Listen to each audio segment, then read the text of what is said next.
Bagian kelima adalah pengenalan bagian outsourcing.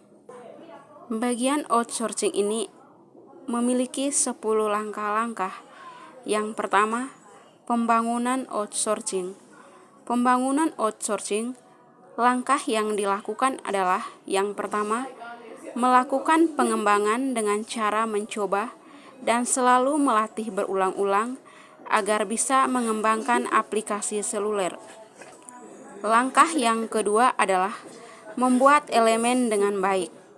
Langkah yang ketiga, membuat suatu cara agar dapat mempromosikan, memonetisasi dengan baik. Dengan adanya monetisasi, maka kita akan mengetahui apakah aplikasi berjalan dengan lancar atau dengan baik, bahkan sebaliknya. Langkah yang berikut adalah mempelajari pengkodingan. Selanjutnya, langkah yang ketiga adalah matematika biaya outsourcing. Langkah yang harus dilakukan adalah yang pertama, memperkerjakan orang yang senior dan paham tentang IT. Yang kedua, memperbaiki bug. Biasanya dilakukan oleh pengembangan senior. Langkah yang keempat adalah peluncuran aplikasi yang lebih murah serta pengembangan dan peningkatan berkelanjutan. Langkah-langkahnya adalah melakukan strategi MVP. Yang dimaksud adalah teknik pengembangan sebuah produk atau situs baru. Tujuannya adalah menyediakan fitur-fitur yang belum terlalu canggih tetapi cukup untuk memenuhi kebutuhan. Langkah yang kelima adalah melakukan outsourcing.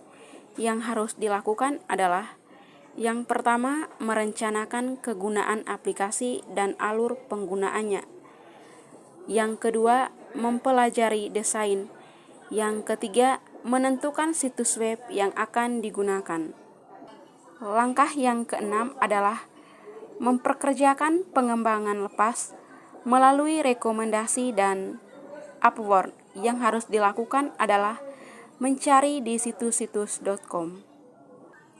Langkah yang ketujuh adalah mencari template aplikasi untuk membuat pengembangan aplikasi. Langkah yang kedelapan adalah melakukan wawancara dan metode yang digunakan untuk pengembangan sistem.